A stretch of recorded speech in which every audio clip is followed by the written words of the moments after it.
Alright, so I'm about to go ahead and explain to y'all why I'm fed up with every gaming company, like, known to man right now, and why I'm probably going to be done gaming until GTA 6 drops, and honestly, after GTA 6 drops, I'm probably completely done. I'm going to give y'all a little backstory. I know y'all probably accustomed to seeing 2K on my shit, but I've been playing Sparking Zero for like the last month and a half now. And I've been playing this shit a lot. Like I've put 100 hours into this shit within the last 6 weeks. So I've been making a valid effort at trying to make sure I play this shit. I got all the way to max level. I think the highest rank I got in singles was like S2. This is my gameplay right here. Like I was pretty valid at the game. Now, sometime last week, I ran into this video about this guy named Kaizen Kuma. I believe that's his name. I'm going to screenshot the video I watched, and I'm also see if I can link his channel. It was a full 35-minute rant, and yes, I'll admit I watched all of it. He was basically just lamenting the fact that the player base is like really sped. And when I say sped, y'all know what I mean, but what I really mean is everybody's kind of playing relatively the same way. Like nobody's trying to play outside of meta. Everybody's using the strongest characters, doing relatively the same shit.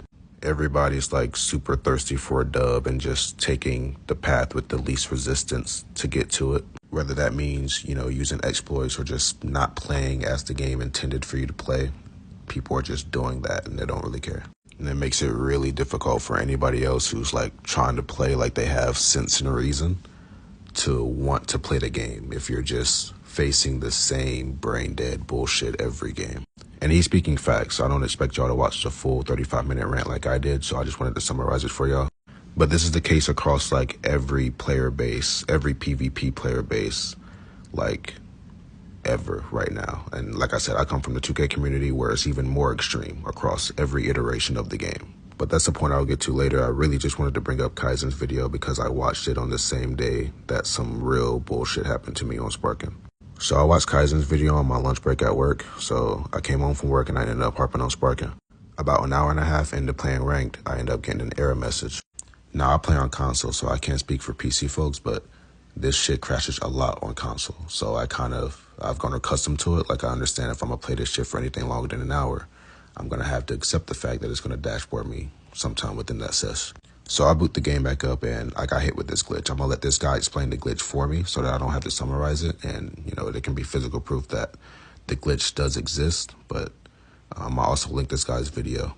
To report a major bug that just happened, literally just happened. Game literally just restarted all my stuff, like all my shit. I'm gonna show you proof that I play the game. Look at play card, right? Player's card.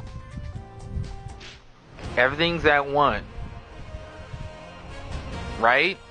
But it's still showing my rank matches. But I'm level 1. I literally just lost everything. And I don't know if it's a bug, I don't know if it's a glitch. It needs to get fixed. See? It's showing my rank. And you already know I can't be level 1. Yes, all my challenges are gone. See? I already unlocked Shenron. I already did these challenges. Xeno orders. Nothing. 0. Like I even played the game. Like I'm missing characters. I bought all these characters. They're even missing characters like Gogeta Super Saiyan 4. Just a lot of characters I'm missing. All these characters I already unlocked. I put 17 hours in this game already, and I have already most of these characters. I'm losing it.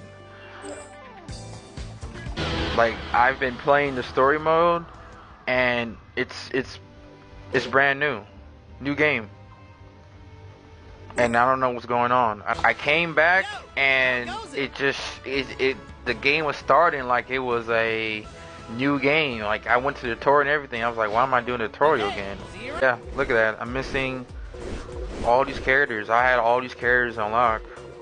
So yeah, I got hit with the exact same glitch. I mean, verbatim the same that he got hit with.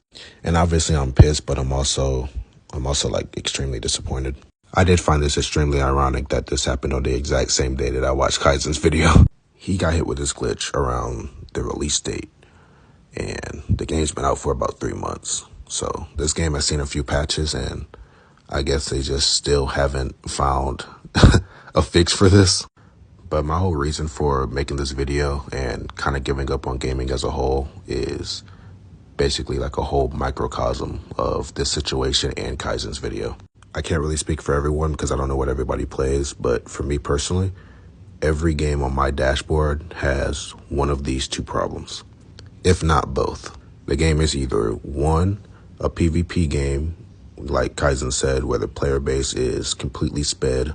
Nobody's trying to play as intended. Nobody's trying to play outside of meta. Everybody's using whatever is the easiest way to win, using exploits and jumping skill gaps and shit. Or number two, the game is just super buggy, super laggy, and just overall just incomplete. Like, the games feel like they haven't been tested to the fullest extent that they were supposed to be. Unfortunately, I think Sparking Zero is a victim of both. You're not supposed to be able to drop a game knowing there's a bug in it like this. Like, you literally can't. So this is just further proof that you guys aren't getting the shit tested to the extent that you're supposed to. I mean, honestly, how hard would it have been to get the guys who played the old Budokai games? I mean, you guys could have even gotten people who played Xenoverse to test this shit, and I guarantee you, if you gave them enough time, they would have found this. And the reason it's so disappointing is because this game just became playable, like, right before Christmas. I'm not sure what number patch it was, but whichever patch it was where they upped the skill points needed to Insta-Spark and made it harder to key blast suppress with Broly and everybody and all that extra shit, that's when the game just became, like, playable. Like, it's actually beginning to play as intended or closer to it. Which basically means if you were playing the game for the first 2 months from the release, you were playing a beta version, a beta broken version of the game that you paid anywhere between $70 to $110 for. You were paying the beta version of that game. And they still have this bug in it that you can get hit by at any time for no fault of your own. You know, you can just play a rate match, get area coded like I did, and come back in and all your shit's gone. Like, I'm tired of getting robbed by these gaming companies for incomplete products. Like, I bought the ultimate version of this game, and I probably won't ever play it again. I certainly won't play it until I hear that this bug is gone. And before y'all say anything, I've already hit up Bandai about getting my data back. They said I am SOL unless I have PlayStation Plus and I can re-download it back from the cloud.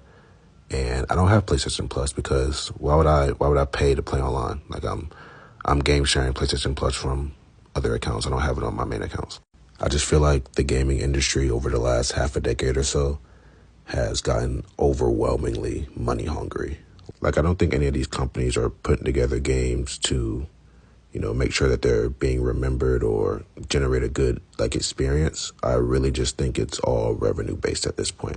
Like, player experience be damned, everything else be damned. Let's optimize our profits off the game. And I think that's their only concern. I don't think they care about if it's buggy, if it's laggy, if their player base is in good shape. They don't really care. And I know a thing or two about getting robbed over a video game. I bought Cyberpunk off launch. Like, I pre-ordered that game on PS4 of all consoles.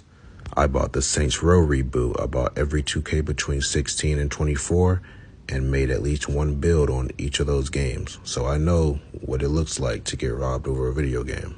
I want y'all to do yourselves a favor. I want y'all to go on your PlayStation, go on your Xbox, go on your Steam, on your dashboard, and look at your collection of games. And for each game you see, I want you to ask yourself a few questions. Number one, was this game buggy when I first started playing it? Like, did this game feel complete or incomplete when I first started playing this game? Also ask yourself if you feel like the game is complete now. And then number two, if it's a PvP game, I want you to ask yourself if the online community for that game is worth the fuck. Like, is it worth your time, assuming you're really trying to have fun, to play that game online at all? And then just keep tally of how much of that feedback you give back to yourself is negative and how much of it is positive. And that'll pretty much just prove my point for me. But yeah, I'm pretty much done until GTA 6 or the new Last of Us comes out, whichever one comes first. And yeah, whenever I finish up with those two games, I'm probably completely done. Like, I'm going to sell all this shit. Consoles, monitors, controllers, games, all that shit, man. I just can't be bothered to continue investing into this shit when it's obvious the development companies aren't doing the same for a game that they're creating.